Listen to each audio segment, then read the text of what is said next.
I'm really excited for today's episode. It's something that I've resisted for years. And once I finally learned to lean into it, it completely changed my relationship with my body, how my body was responding, and the way my body felt, honestly.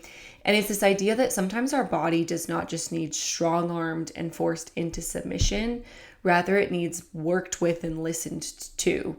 I spent 15 years trying to fix my hormones. And eventually I realized that if I could slow down and listen to my body, maybe it would finally respond in the way that I wanted to. It would finally heal, as people are saying right now. So have you ever wondered, like, how do we get here? How do you become somebody who is constantly having health issues, struggling with acne, their weight fluctuating, weight gain, weight loss? Maybe your hair is thinning, brittle, and falling out. Maybe you constantly feel like you have a body thing. Your hormones are constantly feeling dysregulated, or like you're having issues with cortisol, progesterone, testosterone, whatever it might be, whatever symptoms you're feeling. I've been sitting with this a lot lately because I know that it's not just me. So many women that I work with have this same story, this same experience where they have had body things for most of their life. And they have this story that most of the people, most of the women around them don't have this. It's just kind of been them. And why do they have to be the one to always deal with these body things, these hormone issues, right? And it's so interesting. Like, how do so many of us women end up here? Because I know, like, sometimes when we're struggling with hormone issues, we're just hoping that we can go into some doctor's office and they're going to run a test and finally be able to tell us the one thing that we're going to be able to treat that's going to fix everything. Like, we're waiting for a diagnosis that changes everything, and we often leave with, I don't know, your hormones look normal, or another supplement or a laundry list of things that you need to do to fix your hormones or get your body to lose weight or get it to listen, right? To kind of mask some of the symptoms. And I think what's challenging is this actually isn't teaching us much about our body, right? This is just teaching us to use tools to, again, try to force our body into submission rather than listen to it and actually learn how to work with our body, which is such a, I don't know, it's a challenging thing to balance when lab tests are often quite helpful, and that information can be helpful data to have. But we're kind of missing the point that's like, what is the signal telling you, and how can you better listen to your body and what's actually going on underneath of it?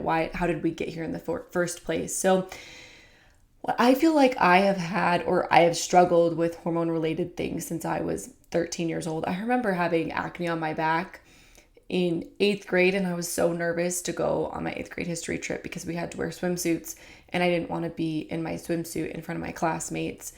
And then I went into high school and was still struggling with body things. I feel like my weight was fluctuating all the time, kind of gaining and losing weight and feeling like puffy and inflamed, and then feeling totally fine. And when I was in high school, I loved movement, just like I do now. But at that point in time, it was a lot of running and soccer and basketball and weight training. I did, for most of high school, I think I did a early bird workout class where we would go work out at 6 a.m. and then go to class for the rest of the day. But I remember during that time, there were many days where I felt so sick in the morning that I didn't even leave the locker room. I didn't even make it to the workout. And I spent years in college, like, getting sick like every 2 weeks.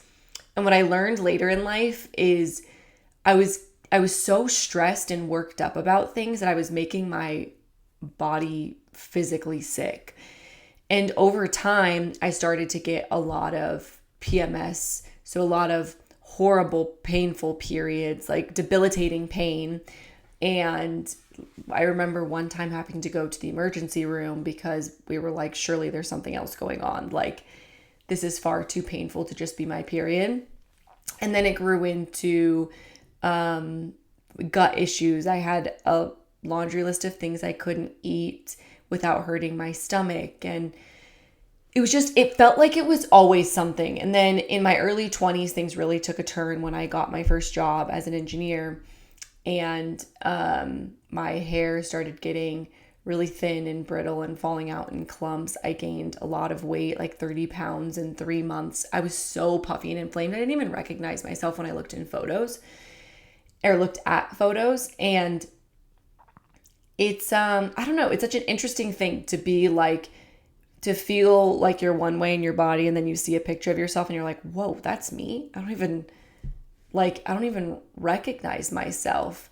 And eventually I was diagnosed with PCOS, prescribed an antidepressant, went through many rounds of antibiotics for acne and my gut.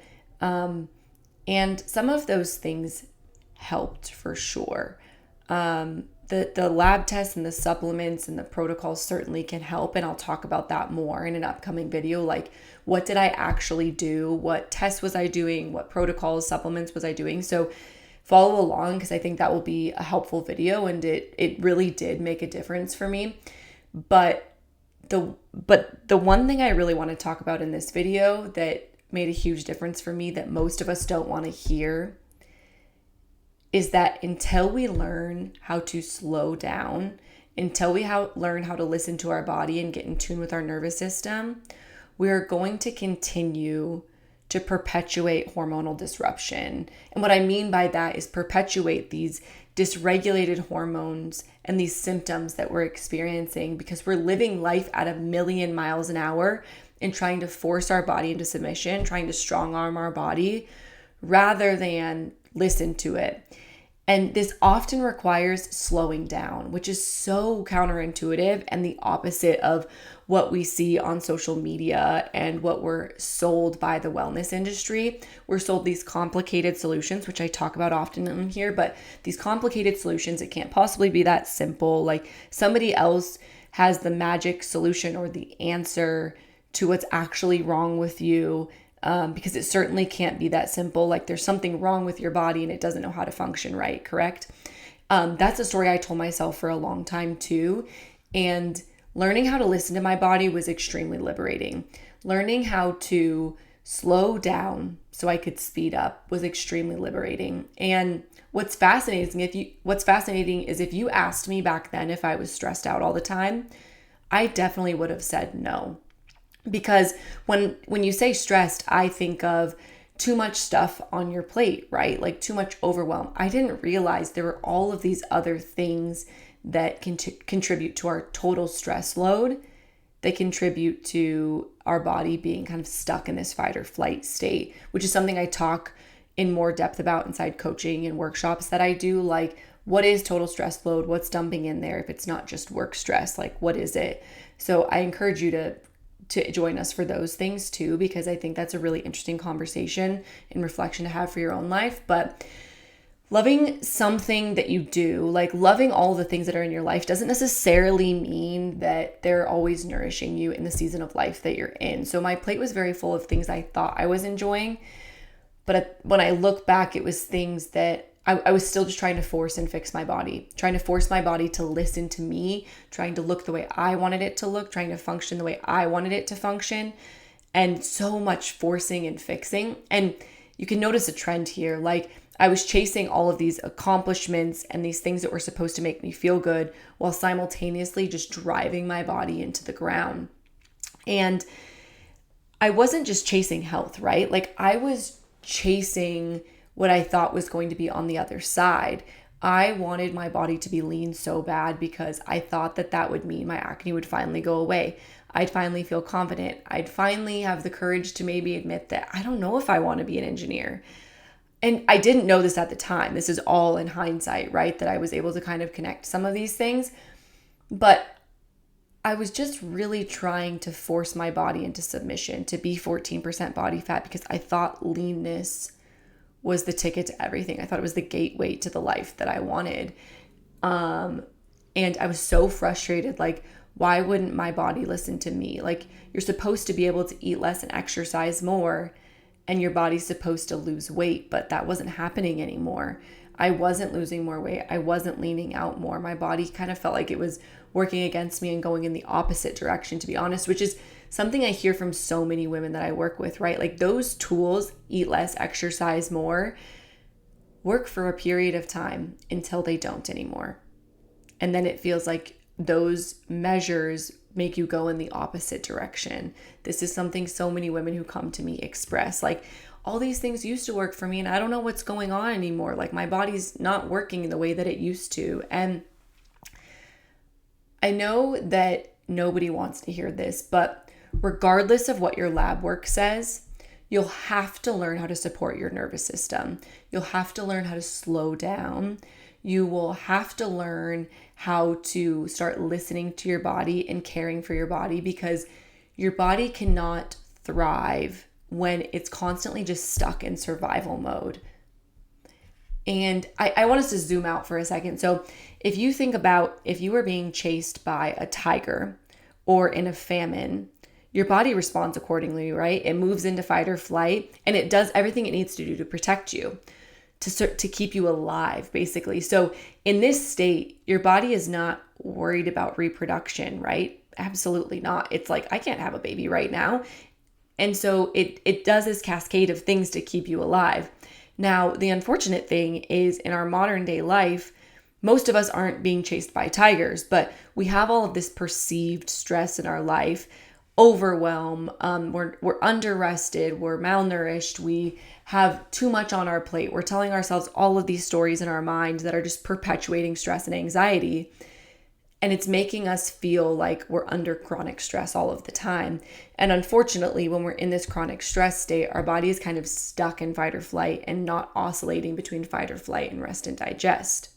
So then what happens is our body does exactly what it's designed to do. It tries to protect us, which typically means it shifts hormone production to do things that are only critical for keeping you alive. It slows digestion, and it's doing this cascade of things that it is so brilliantly designed to do, but it's typically not what we want it to do, right? That's not where you lose weight. That's not where your skin clears up. That's not where you feel vibrant and alive, because your body is in survival mode. And so basically, like, chronic stress is chronic stress, and it's what's keeping you stuck in this state. It doesn't know if it's a tiger or if it's chronic stress. Your body doesn't always know if it's chronic stress, if it's a tiger or chronic stress. And I think that's important to recognize. Like, are we just adding more stress to our plate with all of this stuff? So I want to offer you a different perspective that's definitely worth considering. And this is the perspective that really shifted things for me. And I want to share it with you. And that's, maybe your body doesn't need another supplement, another workout plan, more strict workouts, more fasting. It might need something that feels completely backwards and counterintuitive to all of that. It might need you to slow down and learn how to listen to it. Because oftentimes we need to slow down in order to speed up. And what this might look like is letting go of the 5 a.m. workout, letting go of the fasting, letting go of the calorie restriction, letting go of the sleep deprivation, and just pushing through and powering through and trying to force your body into submission. And it might actually look like waking up and enjoying your cup of coffee in the morning instead of rushing to the workout. It might look like getting outside and going for a walk, or strength training like 1 or 2 days a week instead of 5 hit workouts every day followed by a run in the evening. It might look like finally fueling your body and getting 3 meals per day instead of constantly under eating and being in a calorie deficit. 1,200 calories is usually not enough for most women.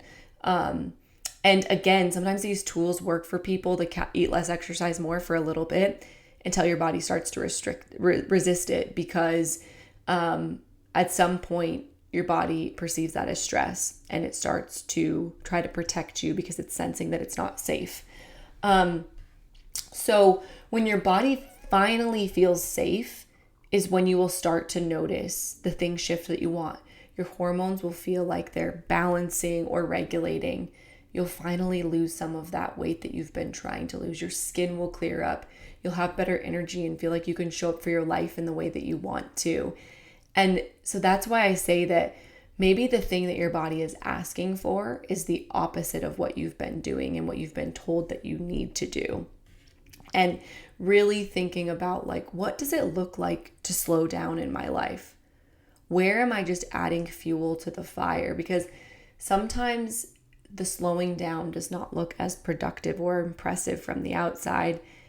It does not look like the routine that you see on someone's Instagram story that they're claiming they do. And this isn't just my story and my experience. Like I said, a lot of the women who come to work with me, this is the story they start with. This is the place that they're in where they feel like they've done everything right and their body isn't responding anymore. Their body is working against them. And when we can utilize functional labs to understand, like, where are we at right now? How do we support your body? But then also slow down and build routines that are actually helpful in the season of life that they're in. Lean into movement in a way that's actually nourishing. That is when your body feels safe enough to start to regulate and produce hormones again, speed up metabolism, clear your skin, detoxify appropriately, have better energy levels. And that's when we finally get our cycles back or have regulated cycles. It's when our energy improves and we don't have that afternoon slump anymore. It's when our skin clears up. It's when we lose the weight. Our body is simply a reflection of what's going on around us, right? So if we're stuck in fight or flight, chronically stressed, our body is kind of a mirror of that and reflecting that back to us with all of these symptoms. And oftentimes when we start to see our body finally start to respond, it's because we're no longer working against our body. So our body is no longer working against us. We're working with our body. So our body is working with us too. And I invite you to ask yourself a couple of questions like, what are you chasing on the other side of constantly trying to be lean and eat less and exercise more? What are you chasing when you're just trying to force your body into submission? What are you hoping happens if you finally lose the weight, if you're finally lean? What if your body isn't broken? What if your body is working for you and not against you? What would slowing down actually look like in this season of life? What would shift? What would you do if you weren't, like, if you actually listened to yourself, if you actually slowed down for a minute to listen to what your body was asking for and stopped denying what you really needed, what would you do with your time? How would you move your body? Because most of the time what I hear women say when I ask them that is like, I would give up this really strict morning routine that I hate now. I would stop going to the workout class that I freaking hate. And I think when we're chasing things, it can be really helpful to ask ourselves, like, what might be underneath all of this? What am I actually chasing? What am I avoiding by focusing on just being lean? And I know that question feels complicated and isn't always obvious at first, but it's worth considering at least, because something might come up from it or circling back to it when you've leaned into some of this work more. And I want to leave you with this. Your body is incredibly resilient, right? There will be a time when you can lean back into more rigid, strenuous activity or push in your life again. Our body is brilliant and it is resilient and it's meant to endure stress. That's how we grow and expand in our life. But when we have built a practice of ignoring our body, trying to strong arm our body, and not listening to our body, that's often how we get to this place where it feels like our body is working against us.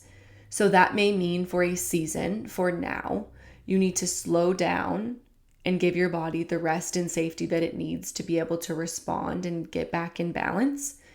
And then you can push again. But when you push again, it will feel so much different because you will be pushing in a way where you know how to listen to your body's signals and you know how to work with your body and not against it. So as you're pushing, you know the knobs or the dials that you need to turn in order to still support your body instead of strong arming your body and trying to force it to listen to you along the way during these stressful periods or these periods of time where you're pushing in your life. And again, the saying that I love is sometimes we have to slow down in order to speed up. Maybe it's less about fixing our body and it's more about learning how to listen to our body and work with our body.